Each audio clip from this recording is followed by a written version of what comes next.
Asamblea Cristiana de Madrid.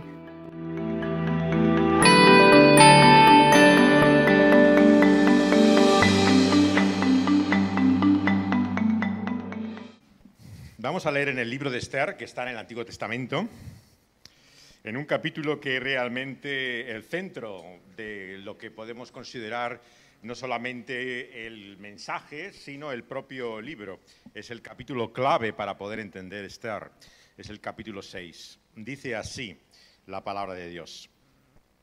Aquella misma noche se le fue el sueño al rey y dijo que le trajesen el libro de las memorias y crónicas y que las leyeran en su presencia.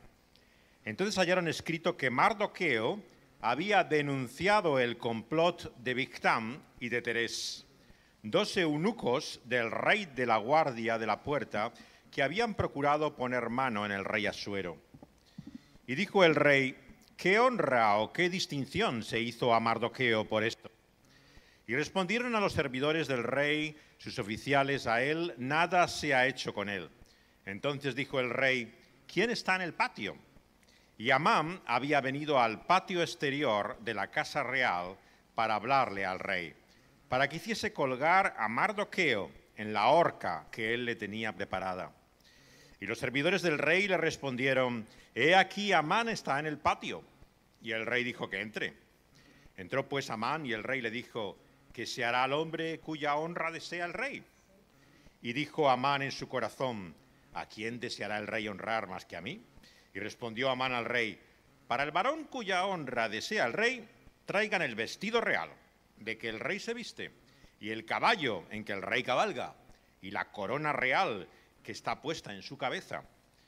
Y den el vestido y el caballo en mano de alguno de los príncipes más nobles del rey, y vistan a aquel varón cuya honra desea el rey.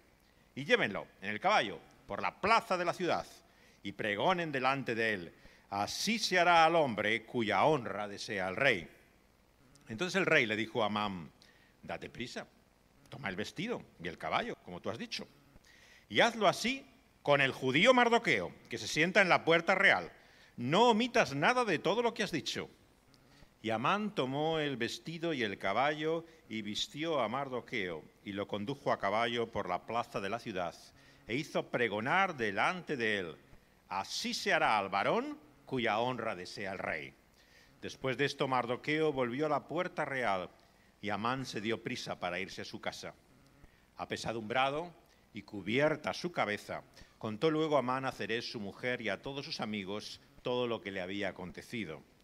Entonces le dijeron sus sabios y Zeres su mujer: si de la descendencia de los judíos es ese Mardoqueo, delante de quien has comenzado a caer, no lo vencerás, sino que caerás, por cierto, delante de él.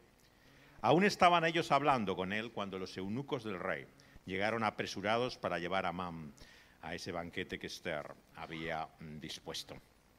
Hasta aquí la lectura de la palabra de Dios. Vamos a pedirle que nos hable por medio de ella en esta mañana. Vamos a rogarle a Dios también que nos hable en esta mañana. Señor, venimos ante ti conscientes, Señor, de que tu palabra ha hecho todas las cosas, que tú hablaste y un día lo que no había fue hecho. Por eso, Señor, nos maravillamos ante esa nueva creación que tú estás haciendo por medio de tu palabra y de tu espíritu. Igual, Señor, que en el pasado hablaste y tu espíritu, Señor, hizo las cosas, así recreas, Señor, todo aquello que se había perdido. Te queremos pedir, Señor, que en esta obra que estás empezando, Señor, en nosotros y que un día hará realidad en este mundo, haciendo una nueva creación, nuevos cielos y nueva tierra, podamos ver también el efecto claro, visible, evidente, Señor, de tu Espíritu, Señor, por medio de tu palabra en nuestras vidas. Que no volvamos a ser los mismos, que seamos diferentes, distintos, Señor. Que tú, Señor, nos cambies. Señor, te lo pedimos para la gloria de tu Hijo, Señor, aquel para el cual haces todas las cosas. En su nombre te lo suplicamos. Amén. En estos días de calor, sin duda, algunos de vosotros tendréis problemas para dormir. El sueño es una de las cosas que generalmente se suele perder más fácilmente en el verano o cuesta por lo menos conciliarse. Y el personaje de esta historia también estaba después de una noche de insomnio. Hay diferentes noches sin sueño que no pueden dormir personajes en la Biblia, pero muchas veces tiene que ver con alguna razón. Incluso vemos en el contexto más cercano a el de Esther, que el caso de Daniel, por ejemplo, cuando el rey le condena al foso de los leones, en su conciencia está intranquilo, no puede dormir, ¿no? Otras veces vemos que lo que produce, ¿no?, esa falta de sueño, ¿no?, tiene que ver también con una razón muy evidente, pero aquí no. Si os fijáis, la razón por la cual el rey de nuestra historia perdió el sueño no se nos dice. Exactamente como nos pasa a muchos de nosotros. Hay algunos que tal vez tengan una preocupación muy clara por la que no pueden dormir, pero otros sencillamente no pueden dormir y ya está. No tienen la explicación para ello. Claro, un rey tenía muchas cosas que hacer en una noche sin sueño. Por supuesto que no había televisión, ni internet, ni alguna de las cosas que podemos tener hoy. Pero claro, era un rey. No solamente tenía una gran cama, tenía toda una arena a su disposición, todo tipo de manjares que poder solicitar. No le faltaba el entretenimiento. Pero lo que pidió misteriosamente, como dice al principio, era un libro. El libro de las memorias y las crónicas. No sabemos si el efecto somnífero que tenía este libro era descomunal, ¿no? Y nada más leer 2 páginas caía absolutamente dormido. Desde luego no era una lectura muy apasionante, como podéis imaginar. Eran los datos simplemente de la historia del imperio. Pero parece que no fuera por el efecto somnífero, sino tal vez lo que le complacería escuchar a lo mejor logros que tuvieran que ver con él mismo, porque la parte que lee precisamente, que se nos dice del libro, habla de su propio reinado, no habla de sus antepasados. Y nos dice de cómo en su propio reinado fue descubierta una conspiración, ¿no?, que había en torno suyo. Unos guardas de la puerta habían sido oídos por un judío llamado Mardoqueo, y este había denunciado a los guardas diciendo que estaban conspirando contra el rey. Para un monarca, un emperador de aquella época, como en el día de hoy los que tienen poder, es muy importante la información.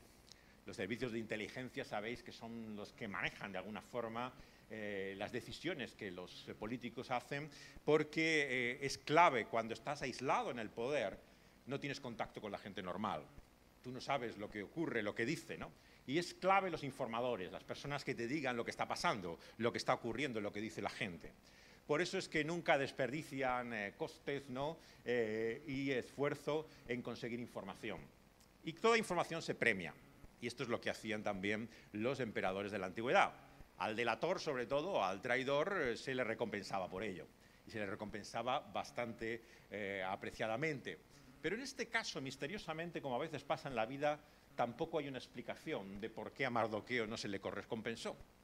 Lo que nos dice es que cuando preguntó Mardoqueo y este hombre judío que dijo que había esta conspiración, ¿qué le dieron, no? Y dicen, pues nada, no hay ninguna señal, no hay ningún registro, no hay nada apuntado de que se le diera nada a este hombre a cambio. En la vida hay muchas cosas así que no podemos explicar.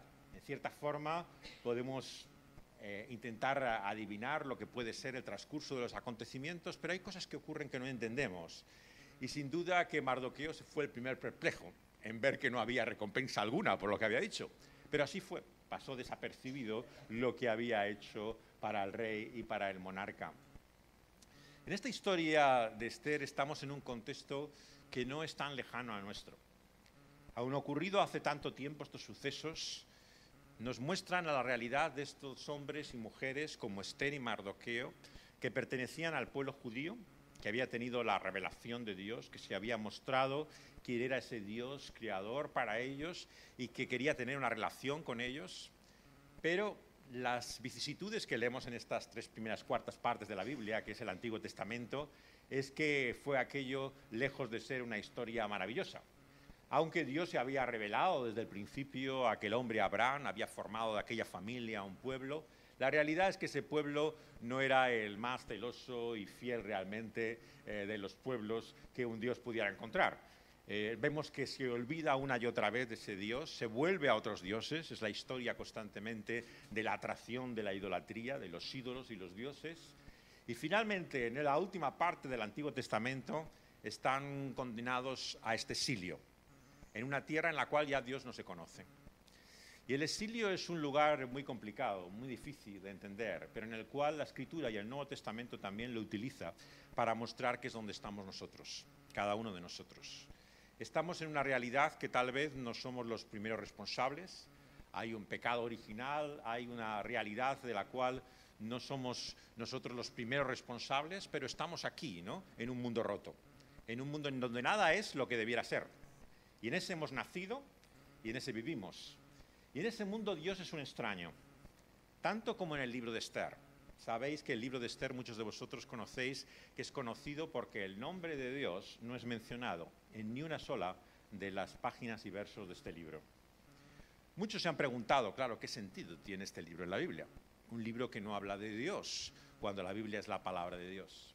Pero yo creo que el sentido de un libro como Esther es precisamente esto, que nos sirva a nosotros en un tiempo, en un momento en que Dios, la gente se acuerda de él para maldecir o para blasfemar.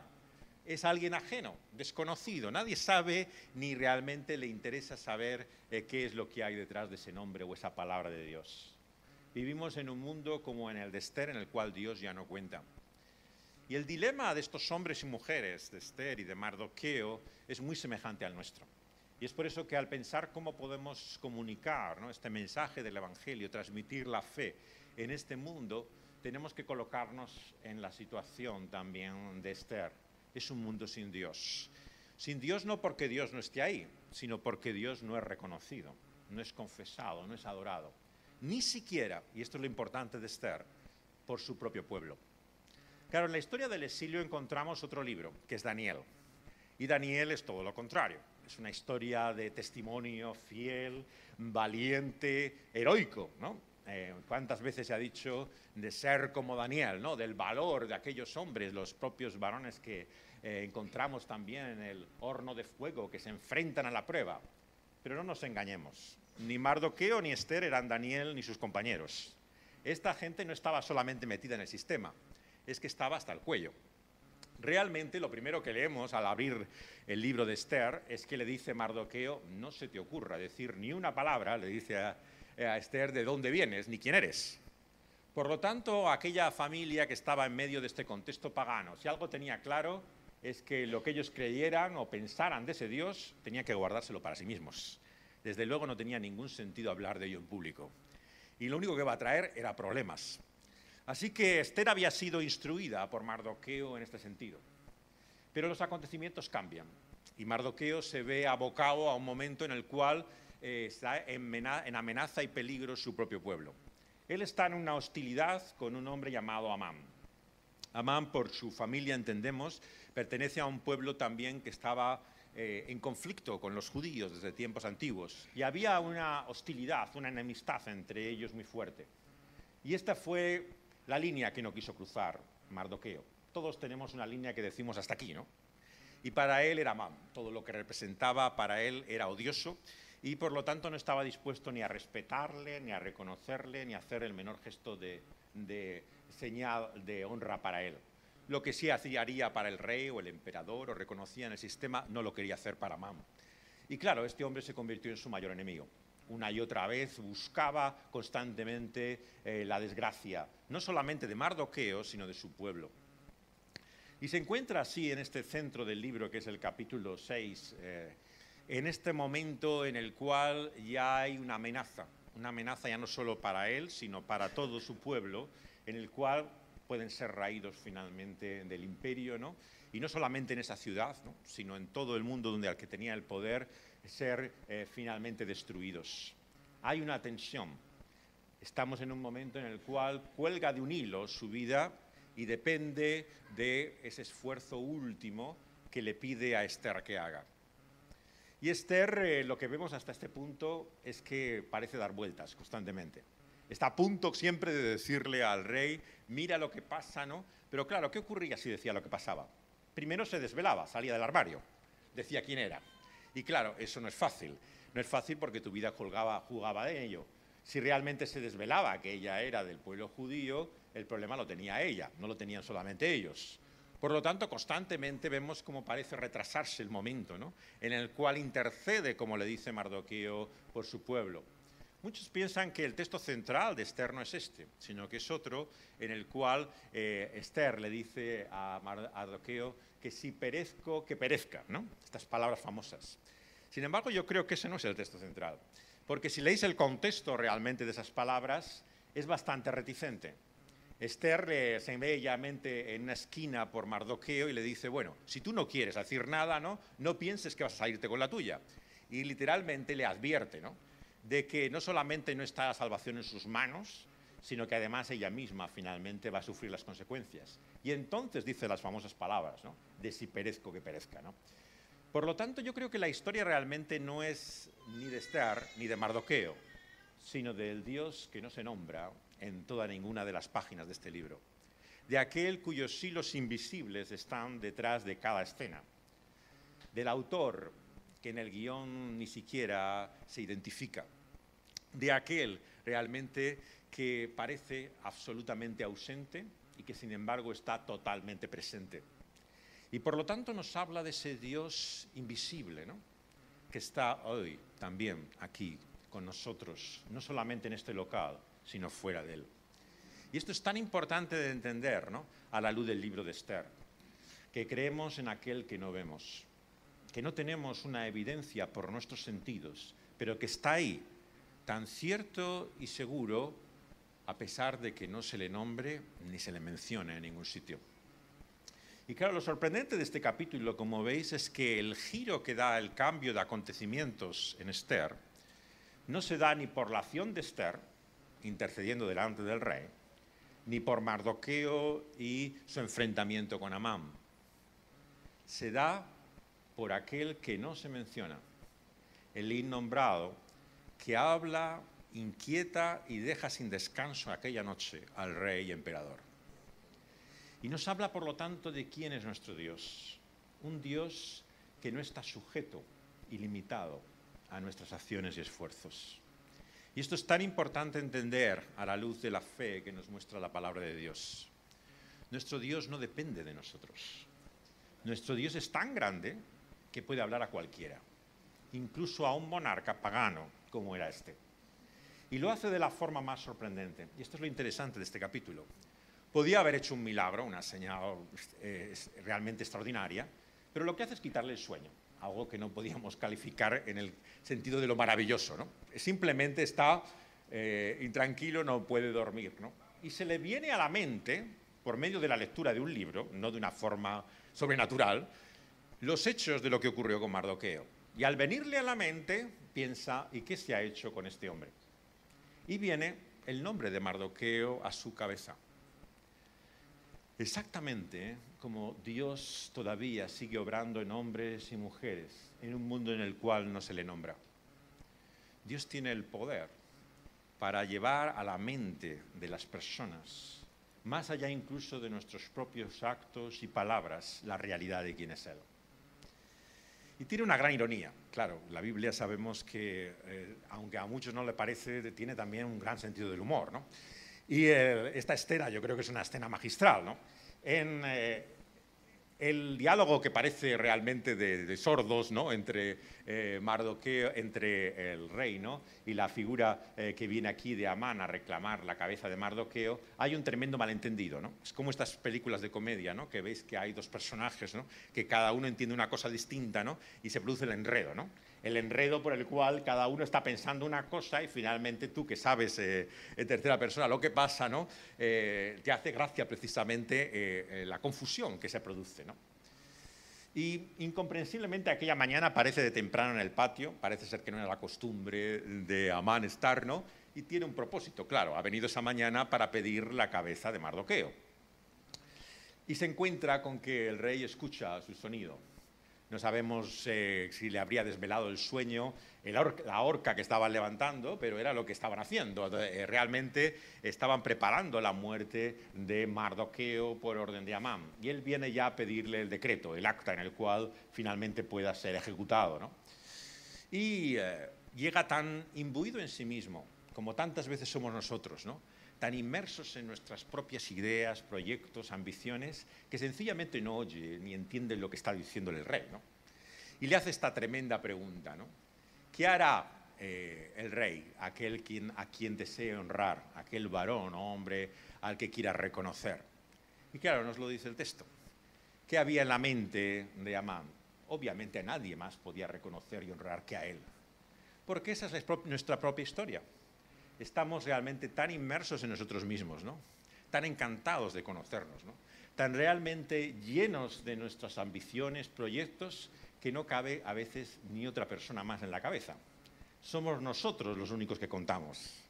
Y sencillamente ni se le pasa la idea de que podía referirse a otra persona. Es que tiene que ser él, obviamente, el centro de las palabras y el deseo. Y claro, esto es como el deseo del mago de los cuentos orientales, ¿no? ¿Qué es lo que desearías y quisieras, ¿no?, que el rey hiciera?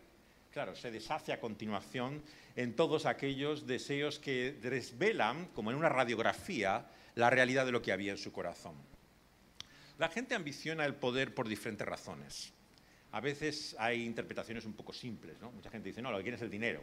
Pero bueno, hay gente que sencillamente no hace dinero con el poder, lo que busca es otra cosa, ¿no? Y este era el caso también de Amán. A Amán no le interesaba las riquezas o los tesoros o las posesiones. Lo que ambicionaba era el reconocimiento de todo el mundo. Pero un reconocimiento y una honra como solamente a un rey se le puede dar. Por eso lo que pide son los símbolos, lo que es el aspecto y el reconocimiento de un rey, de un monarca. Le pide la corona del rey, le pide el atavío del rey, le pide el caballo del rey, que la gente le honre como si fuera el rey. Eso es lo que él quiere. Es como aquel personaje de los tebeos o cómics infantiles, ¿no? Indoguz, no sé si algunos lo habéis leído alguna vez, ¿no? Pero era el que estaba, el visir, que estaba al lado del califa, ¿no? Y quería ser siempre califa, ¿no? Y todos sus esfuerzos eran intentar hacerlo, ¿no? Y todo le salía mal, ¿no? Todas las historietas eran como fracasaba siempre, ¿no? Pero era la única ambición que tenía, ¿no? El poder llegar a la posición del califa. Y así hay muchas veces en la vida, tristemente, esa es la ambición de mucha gente, ¿no? Están ahí en segundo lugar viendo cómo asoman cabeza, ¿no? Igual que los políticos que ahora hacen las listas de candidatos, ¿no? Su único sueño es saber cómo pueden meter cabeza, ¿no? Cómo pueden levantar de alguna forma, poder escalar algún paso, acercarse en su sueño. Y esto era lo que tristemente y pobremente este hombre ambicionaba. Y claro, sus familiares, vemos su propia mujer, anteriormente leemos, ¿no? Y aquellos amigos que llama aquí los sabios, ¿no? Hasta ahora lo que le han hecho es alimentar las ambiciones. Le han inflado todavía más. Le han dicho, ¿esto es lo que quieres? Pues pide la cabeza de Mardoqueo, ¿no? Y hasta ahora el papel que han jugado, como tristemente el de muchos de nuestros supuestos amigos, ¿no? Es simplemente hinchar más, inflar nuestras ambiciones, lisonjear. Sabemos que si en algo somos vulnerables es en la lisonja, ¿no? Sabes que si la gente te dice lo que tú quieres oír, ¿no? Ya te parece maravillosa a las personas, ¿no? Porque, claro, es exactamente lo que tú deseas escuchar. Y esto es lo que tristemente la mayor parte de nosotros ambicionamos y queremos, un círculo que sea un eco de nuestros propios deseos y ambiciones, ¿no? Y esto es lo que él se había buscado. Tanto su mujer como sus amigos lo que le alimentaban era en ese círculo que le llevaba una y otra vez a buscar servirse a sí mismo. Y así se enfrenta con la gran sorpresa por la cual no era él el varón que el rey deseaba honrar, sino que era precisamente su enemigo, el judío Mardoqueo. ¿Qué aprendemos de esta historia? Yo creo que tres cosas fundamentalmente, ¿no? La primera de ellas, evidentemente, es la mano invisible de Dios. ¿Cómo Dios actúa en este mundo? Ciertamente que Dios puede hacer milagros y los hace. Dios hace cosas prodigiosas, maravillosas, actúa sobrenaturalmente en el mundo. Pero hay veces también que, como en este capítulo de Esther, Dios actúa simplemente poniendo la idea en la cabeza y en la mente de una persona de hacer lo que Dios quiere. Y libremente, sin que le forzaran y obligaran, se encontró simplemente ante el dato de lo que había ocurrido con el nombre de Mardoqueo. Y le vino a la cabeza que había que hacer algo para recompensar a este hombre. Y así es como Dios actúa muchas veces. No podemos convencer a la gente, no podemos persuadirla, intentamos una y otra vez acosarla. ¿Qué podemos hacer finalmente para que haga lo que pensamos que es la voluntad de Dios? Pero olvidamos lo más importante, que Dios mismo puede hablarle a esa persona. Y esto es lo que el capítulo 6 de Esther nos muestra, que Dios no necesita ni de Esther ni de Mardoqueo para poder librar a su pueblo. Dios libra a su pueblo directamente poniendo en la mente, ¿no?, y en la cabeza del rey el hacer lo que Dios quiere. Sabéis que hay un proverbio, ¿no?, también que lo dice, bueno, más de uno, ¿no?, que Dios inclina el corazón del rey y del Señor. Él puede disponer libremente lo que quiera, pero libremente y dispone lo que quiere también a veces de acuerdo a lo que Dios quiere. Y esto es algo que muchas veces olvidamos, porque Dios también, en su soberanía, en su grandeza, ¿no?, es capaz de cambiar la mente de las personas. Y esto es tan increíble, ¿no?, tan asombroso, ¿no?, porque nos parece imposible, ¿no? No puedes a una persona hacer que piense de otra manera o que haga lo que tú quieres. Puedes intentar manipularlo, de alguna forma llevarle a esa situación, pero no tienes el poder, la capacidad para hacerlo. Pero Dios puede. Dios puede hablar, incluso en la noche de insomnio, dejar sin tregua y descanso, llevar a la mente el nombre de aquel que es su siervo y por medio de su acto libre, totalmente voluntario, hacer lo que Dios quiere. Claro, esto nos habla también de la gran tensión que hay en toda la Escritura entre la soberanía de Dios y la responsabilidad del ser humano. Claro, Dios es soberano, hace lo que quiere, pero el ser humano también es responsable. No pensemos que eso significa que lo que Esther hacía era inútil, que no tenía sentido, que no había ninguna responsabilidad por parte de Mardoqueo o Esther. Por supuesto que la había, pero son ambas realidades las que tenemos que tener presente. Y cuando restamos de una, lo que quitamos es realmente parte de la verdad que la Escritura nos muestra. Y la Escritura nos muestra que somos tan responsables como tan soberanos Dios. No es un porcentaje uno y un porcentaje otro. Es que somos totalmente responsables y Dios es totalmente soberano. Claro, esto mentalmente, racionalmente no es fácil de relacionar, ¿no? ¿Cómo se puede entender esto, no? O sea, o es uno o es otro, ¿no? Pero ¿cómo pueden ser las dos cosas, no? Pero es lo que la Biblia te enseña. Página tras página te muestra ambas cosas. Y por lo tanto hay que dejar que Dios las concilie y no nosotros. No entendemos cómo funciona esto, que Dios hace su salvación de principio a fin, que no cuenta con nadie, que Dios es todopoderoso y que Dios en su soberanía, ¿no?, vemos que tiene la última palabra y el hombre es totalmente responsable de Dios. No tiene excusa, no tiene justificación. El hombre ha de actuar responsablemente ante él. Y ambas cosas tenemos que tenerlas presentes. No armonizarlas, en la mente no podemos, no hay lógica por la cual poder relacionar una con la otra, pero simplemente afirmarlas ambas y no retorcer un texto cuando dice lo contrario a lo que nos gustaría que dijera para que se acomodara a lo que lógicamente nos parece que tiene que decir. Dios dice lo que quiere decirnos y la realidad es esa, aunque no la entendamos o comprendemos. Y lo que tenemos es que tomar ambas realidades. Pero en segundo lugar, claro, nuestro texto tiene una seria advertencia, que es la realidad de Amán.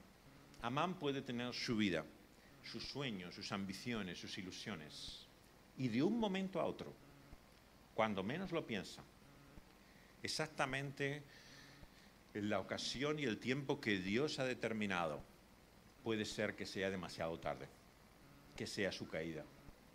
La caída de Amán, por lo tanto, ¿no?, que habla el resto del libro de Esther, es una advertencia seria a todo aquel que piensa que va a salirse con la suya, que finalmente va a seguir haciendo su vida, que todo le hará de tal forma que podrá cumplir lo que quiere y que resultará como a él, como la persona desea.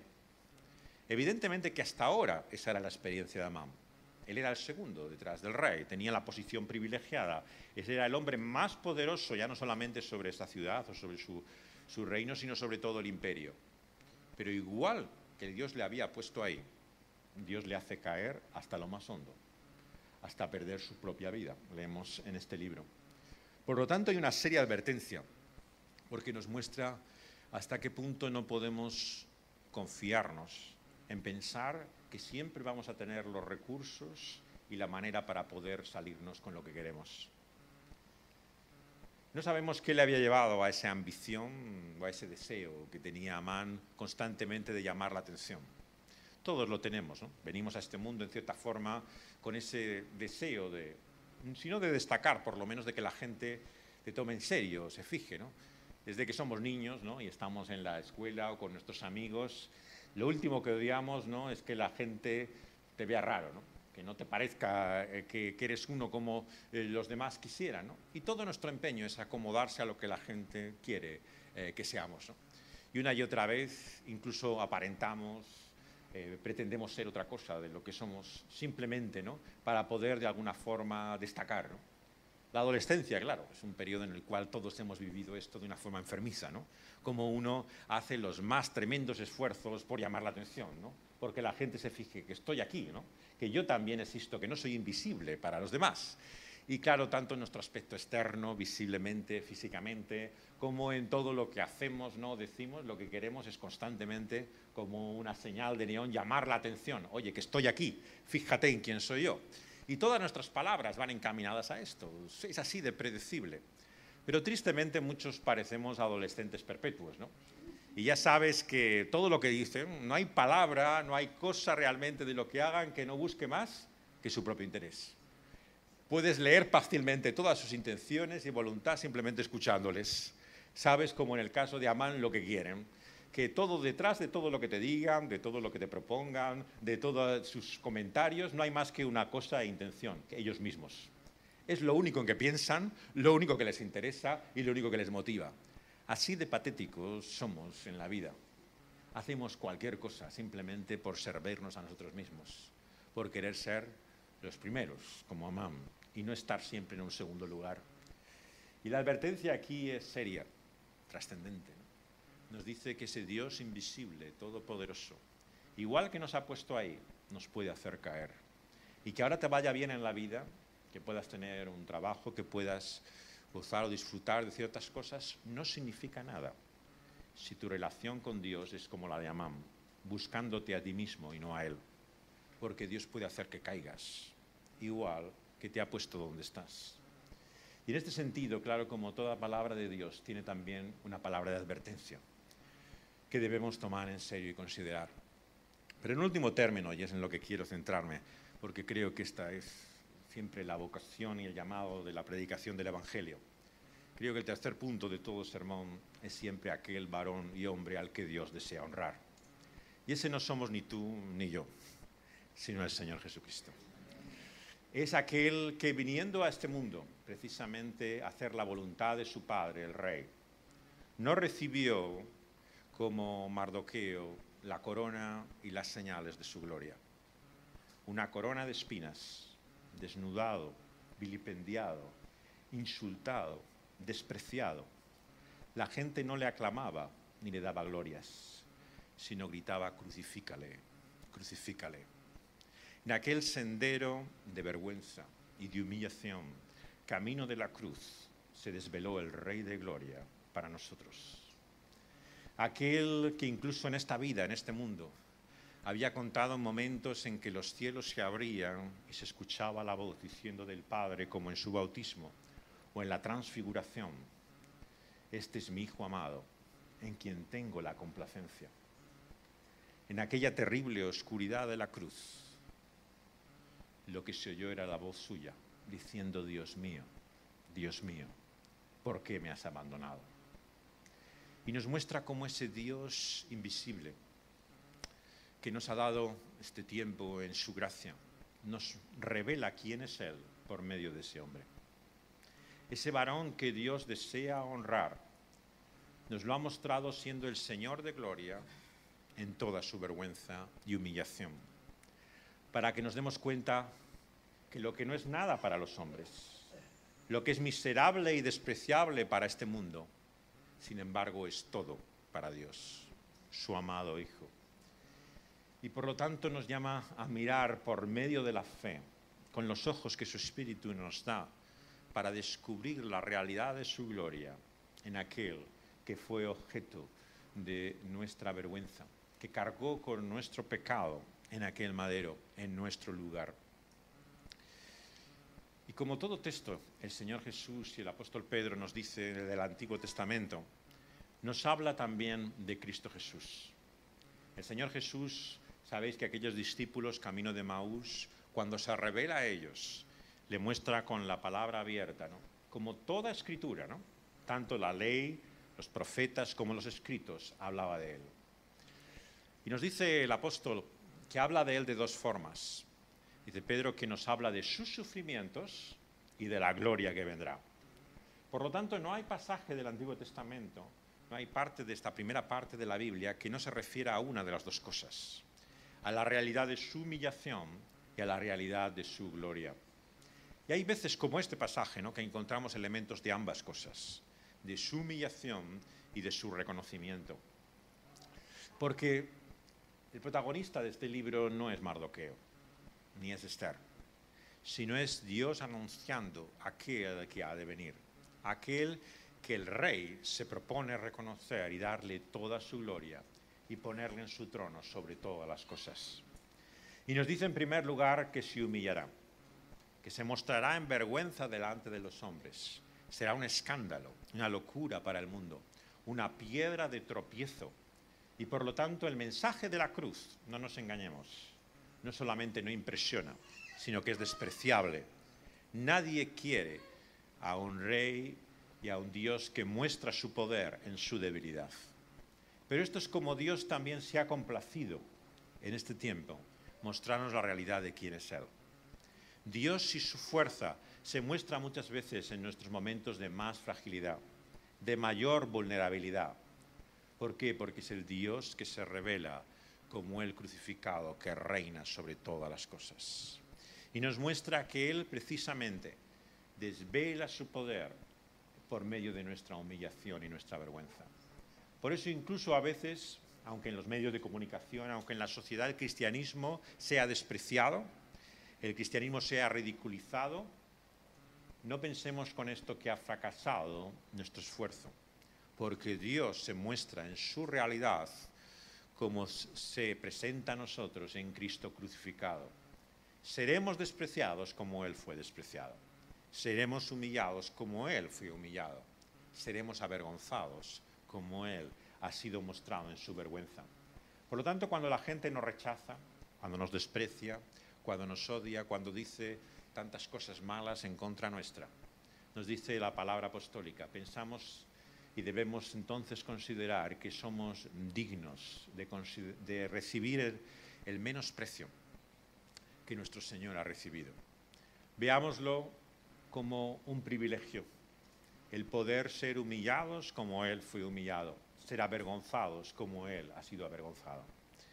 Pero la palabra de Dios nos habla que esto no será su última palabra.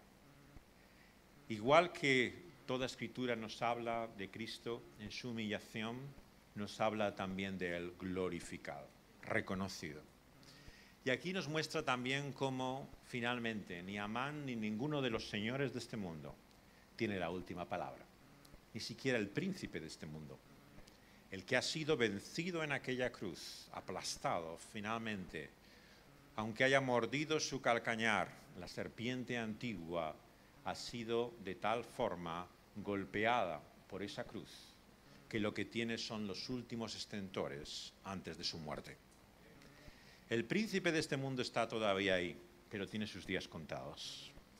Lo que hace simplemente son los movimientos desesperados de aquel que va a su fin seguro. ¿Por qué? Porque textos como este nos habla de la gloria que ha de venir, de la realidad de que aquel que ha sido crucificado reina por todos los siglos eternamente. Y es así que levantado de la muerte al tercer día, en un día como hoy, domingo, celebramos y reconocemos que Dios tiene la última palabra. Que ni el mal, ni Satanás, ni toda la hostilidad de aquel mundo que gritaba y clamaba para acabar con él, han tenido el poder para terminar con el propósito de Dios de que su Hijo reine y reine para siempre. Y por lo tanto, en este reconocimiento de Mardoqueo encontramos también la gloria que un día habrá de venir, la de aquel que ha sido humillado, despreciado y odiado, pero que será honrado de tal forma que no habrá nombre como el suyo. Todos glorificarán y alabarán su nombre, como ningún otro nombre. Y por lo tanto, qué cosa más absurda pensar que es nuestro nombre lo que importa. Si finalmente nuestro nombre va a desvanecerse, como cualquier otro nombre. ¿Qué importa lo que podamos alcanzar, el poder que podamos tener? Si finalmente el único poder que realmente va a permanecer es el de Cristo Jesús en su gloria reinando para siempre. El desafío, por lo tanto, que el Señor Jesús hace a nosotros, sus discípulos, es a tomar nuestra cruz y negarnos a nosotros mismos para seguirle a Él. tenemos de una vez por todas renunciar a sueños e ilusiones, no solo de grandeza, sino de pensar que somos nosotros los que contamos. Porque Dios precisamente quiere hacer su obra por aquellos que, negándose a sí mismo, consideran que Él es todo para ellos. Y el desafío, por lo tanto, de nuestra palabra es a entender y comprender que no tenemos más futuro que sirviendo a aquel que reina por los siglos de los siglos.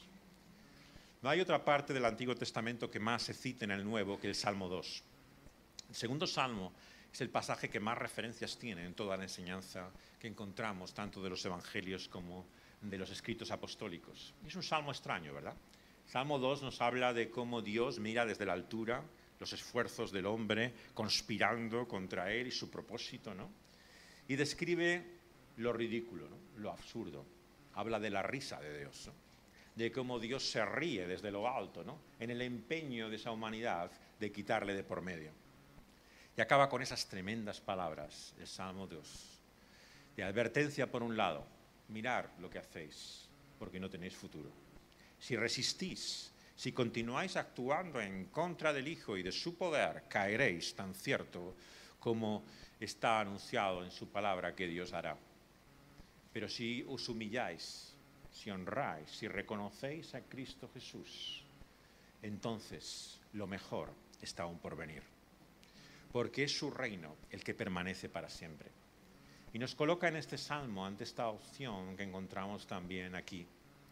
O como Amán, seguimos pensando que somos nosotros los que contamos, que es nuestra vida, nuestros sueños y ambiciones lo que importa. O como vemos a la luz de la palabra de Dios que está el único futuro, en humillarse y en reconocer que es otro el que va a reinar y no nosotros. Que debemos pasar a un segundo lugar, que debemos simplemente aceptar que la vida no consiste en lo que tú y yo queremos y lo que tú y yo deseamos, sino que es Él y su voluntad la que permanece. Y eso nos cuesta toda la vida, porque pensamos que finalmente tiene que haber alguna manera en que nosotros también tengamos un lugar, podamos cumplir esos sueños e ilusiones con los cuales hemos venido a este mundo. Pero el Señor nos ofrece algo mejor que sueños e ilusiones. Nos ofrece la única realidad verdadera, la que permanece para siempre. Porque su reino y su gloria es lo único que es. Todo lo demás desvanecerá. Por lo tanto, los sueños e ilusiones que ahora perseguimos no son nada ante la perspectiva del reino que viene en Cristo Jesús. Por lo tanto, no se trata de aferrarse a nuestro pequeño ámbito de influencia o de poder, sino reconocer que no tenemos ningún poder y ninguna capacidad de poder resistirle a Él. No habrá voces disidentes en su reino eterno. O le adoramos, servimos y reconocemos a Él, pero no habrá otro nombre que sea reconocido, alabado, aparte del suyo. Por lo tanto, tenemos ante nosotros esa opción. O desistimos de una vez por todas de seguir llamando la atención a nosotros mismos y reconocemos a Él, o caeremos tan cierto como cayó Amán. Vamos a pedirle a Dios que Él nos dé, que nos ponga en nosotros y en nuestro corazón esa actitud para renunciar de una vez por todas a esos sueños y ambiciones, a reconocer que ese Dios invisible tiene más poder que el que nosotros tenemos, que Él puede hablar a cualquier persona, que incluso los poderosos de esta tierra están a su merced y voluntad y pueden hacer en su corazón y libremente lo que Dios quiere que haga. Y reconocer así, por lo tanto, que el futuro para nosotros está en alabar, asombrarnos y maravillarnos, que no hay nadie como el Hijo amado de Dios que reine para siempre. Su reino es lo mejor para nosotros. Vamos a pedírselo así a Él. Vamos a orar. Señor, venimos ante ti, Señor, confesando y reconociendo lo mezquino muchas veces, Señor, de nuestros sueños y deseos e ilusiones. Lo miserable que hemos pensado, Señor, que es realmente alcanzar nuestro fin y propósito en la vida. Señor, haz que salgamos de nosotros mismos, que dejemos de mirarnos el ombligo, que no pensemos constantemente, Señor, que esta vida trata de nosotros y lo que nosotros queremos, sino que una vez por todas, Señor, comprendamos que no tenemos futuro, Señor, si seguimos pensando así. Que nos demos cuenta de lo que tu palabra nos muestra, que en el momento más inesperado, Señor, cuando tú así lo hayas dispuesto, igual que nos has puesto en la vida que tenemos ahora y disponemos, también esa nuestra vida se puede venir abajo, como la de Amán. Señor, ayúdanos a reconocer que estamos donde estamos por tu sola gracia, por tu misericordia, y que tú, Señor, no estás dispuesto, Señor, a reconocer y a honrar a nadie más que tu amado Hijo. Señor, que podamos entender de una vez por todas que nuestra vida, igual que todo lo que has hecho y creado, no tiene más propósito que glorificar a tu amado Hijo. Señor, ayúdanos a descubrir su belleza. Ayúdanos, Señor, a encontrar que no hay, Señor, nada tan bueno y mejor para nosotros, Señor, que vivir, Señor, bajo el reinado y bajo el poder de tu amado Hijo Jesucristo. Que estamos en las mejores manos que podamos estar. Señor, que comprendamos que en el reino del crucificado se encuentra, Señor, el poder del Todopoderoso. Capaz, Señor, de hablar en los corazones y en la mente incluso de aquellos que no te reconocen, ni te sirven, ni te adoran. Que es capaz, Señor, de llevar a reyes y a poderosos a hacer su voluntad, Señor. Ayúdanos a descubrir quién eres tú, un Dios muy grande, y nosotros tan pequeños. Señor, te queremos pedir que podamos tener esa confianza en este mundo, Señor, en el cual ya nadie se acuerda de ti. Tu nombre no es mencionado, no es reconocido. Incluso aquellos que son tus hijos viven como si no existieran, como ateos en la práctica. Señor, ¿qué futuro tenemos en este mundo? El que encontramos en tu palabra. El de ese Dios que se resiste a quedar en segundo lugar, que no permanece, Señor, detrás de bastidores, sino que se mueve y está activo, invisiblemente, en medio nuestro. Ayúdanos a ver con los ojos de la fe la realidad de lo que tú estás haciendo en este mundo y que no podemos ver, Señor, con nuestros sentidos materialmente, más que sus resultados y sus efectos. Señor, ayúdanos a comprender, Señor, la realidad de quién tú eres, de tu soberanía y de tu poder, y a confesarlo así, en este mundo en el que nadie, Señor, piensa en ti. Señor, te queremos suplicar también así, que podamos, negándonos a nosotros mismos, Señor, honrar y servir a aquel que un día, Señor, con toda su gloria, hará que todo sea todo, Señor, en Él, hecho nuevo. Señor, te queremos rogar, como tu iglesia, por medio de tu Espíritu, que venga el Señor Jesús, que regrese y vuelve a este mundo y que reine, Señor, para siempre. Que los reinos de este mundo sean suyos, Señor. Que no haya otro poder o autoridad, que todos sean doblegados, Señor, y postrados ante el único, Señor, que tiene el derecho a reinar y gobernar por los siglos de tus siglos. Señor, ven, Cristo, ven. Señor, y haz todas las cosas nuevas. Señor, que tu reino sea completado y consumado en este mundo, Señor. Que tú quites de nosotros ya, Señor, toda ambición y sueño, toda ilusión que no forme parte, Señor, de ese tu propósito y voluntad. Señor, anhelamos y deseamos ese día que nuestro egocentrismo, Señor, y nuestras ambiciones, nuestro pecado, sea quitado ya por siempre. Y entendamos, Señor, que lo mejor para nosotros está en tu Hijo Jesucristo. Señor, ayúdanos a creer y a estar de esta forma, Señor, persuadidos de que nuestra vida está en Cristo Jesús, de que nuestro futuro está en Él, de que no hay nada que merezca la pena, Señor, que no encontremos en Él, Señor. Y que por lo tanto, aunque perdamos todo en este mundo, si tenemos a Cristo Jesús, tenemos todo lo que podemos esperar. Ayúdanos a estar persuadidos de ellos en los momentos de enfermedad, de tentación, Señor,